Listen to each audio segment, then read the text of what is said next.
கலாத்தியர் 2வது அதிகாரம் அதனுடைய 20வது வசனம், கிறிஸ்துவுடனே கூட நீங்கள் அவை சிலுவையில் அறையப்பட்டு ஆயினும் பிழைத்திருக்கிறேன். இனி நான் அல்ல, கிறிஸ்துவே எனக்குள் பிழைத்திருக்கிறார்.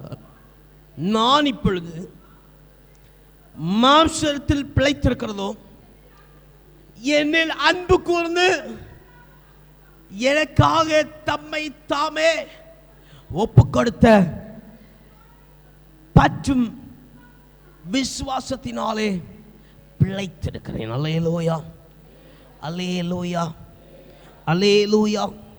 இங்கே பார்க்கும் பொழுது அழகாய் கலாத்திய புஸ்தகத்தில் சொல்லப்பட்டிருக்கிற ஒரு காரியம், மாம்சத்தினால் அல்ல, எனக்குள்ளே பலப்படுத்தி எனக்கு பூரண சமாதானத்தை தருகிற கிறிஸ்துவுக்குள்ளாக இருக்கிற ஜீவிதம் உடையவர்களாய், அல்லேலூயா, அல்லேலூயா, இருக்கிறேன் என்று சொல்லப்படும். அப்போ கிறிஸ்துவை உடைய ஒரு ஜீவிதம், சமாதானத்தை, பூரண சமாதானத்தை தருகிற, இந்நாளிலே தரப்போகிற ஆண்டவரை குறித்திருக்கிற, அவர் குறித்து வைத்துக் கொண்டு அதை தன்னுடைய வாழ்க்கையில் கொண்டிருக்கிற ஒரு ஜீவிதம். அல்லேலூயா, அல்லேலூயா.